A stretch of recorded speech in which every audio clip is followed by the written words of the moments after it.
நீதிநெறி விளக்கம் இடுகை 6 கற்பும் கல்வியும்.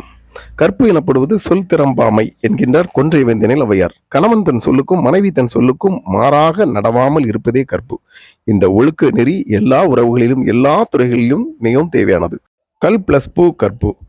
கற்பு என்பது கல் என்ற வேர்ச்சொல்லிலிருந்தே வருகின்றது. ஆணுக்கு கல்வி பேராண்மை தருவதாகவும் பெண்களுக்கு கல்வி கற்பு என்ற பெருந்தக்க நிலை தருவதாகவும் குறள் கூறுகிறது. கேடில் விழுச்செல்வம் கல்வி ஒருவருக்கு மாடல்ல மற்றையவை. அழியாத சிறந்த செல்வம் கல்வி, மற்ற அனைத்தும் சிறப்பல்ல. ஒழுக்கத்தின் எய்துவர் மேன்மை, இழுக்கத்தின் எய்துவர் எய்தா பழி. ஒழுக்கம் சிறப்பு தரும், அது தவறின் நீங்காத குற்றம் தரும். கேடில் விழுச்செல்வம் கல்வி, ஒழுக்கம் விழுப்பம் தரலாம். எனவே கல்வி என்பது ஒழுக்கத்தை மையமாக வைத்து கற்றால் மட்டுமே சிறப்பு தரும். இந்த மாண்புதான் கல்வியின் பயன்பாட்டு நிலையில் மிக முக்கியமான அம்சம். இத்தகைய கல்வி மூலம் உயர்ந்த சமூகம் உருவாகும். இன்றைய கல்வி இத்தகைய ஒழுக்கத்தை மையமாக கொண்டதா என்றால் மிகப்பெரிய கேள்விக்குறியே.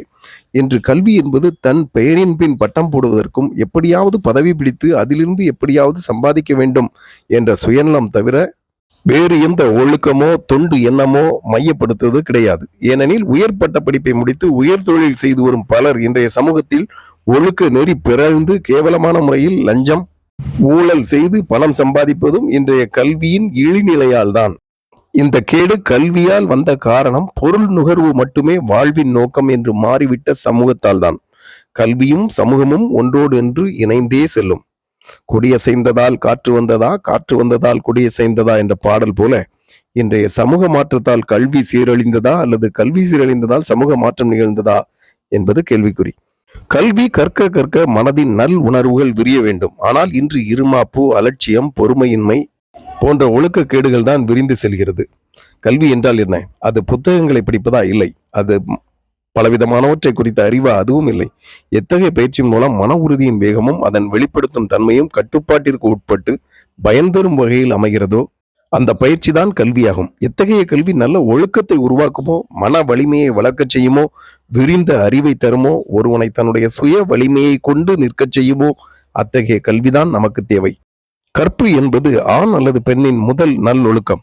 ஒரு ஆண் எப்படி விலகிச் சென்றாலும் ஒரு மென்மையான மற்றும் அன்பான மற்றும் கற்புள்ள மனைவியால் சரியான பாதைக்கு கொண்டு வர முடியாதவர் உண்மையில் மிகவும் அரிதாக உள்ளனர். உலகம் இன்னும் அந்த அளவுக்கு மோசமாகவில்லை என்கிறார் சுவாமி விவேகானந்தர். அவர் காலத்தில் உள்ள நிலையை வைத்து அன்று பெண்கள் குறித்து அவர் கூறியது இன்றைய நிலையில் கூட பல குடும்பங்களில் பொருந்தும்.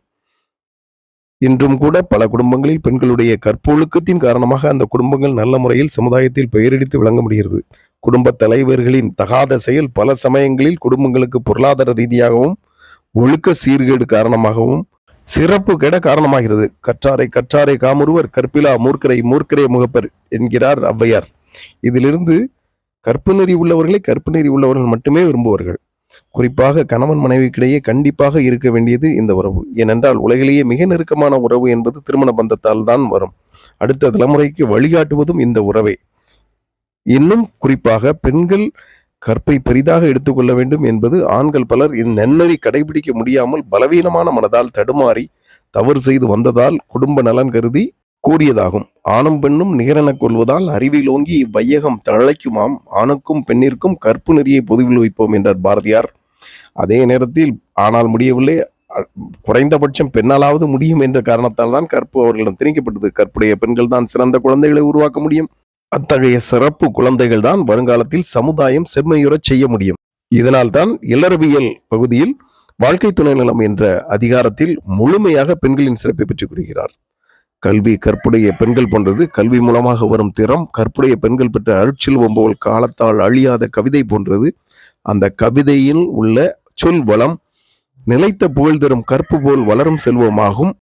கற்புடைய மங்கையர் சிலர் பெற்ற புகழ் போல் கல்வியே மாண்புடைய சபையில் சிலருக்கு மாபெரும் புகழ் தரும் என்று அருமையாக கல்வியின் சிறப்பை கற்பின் சிறப்புக்கு ஈடாக்கி குமரகுருபரர் கூறுகிறார்.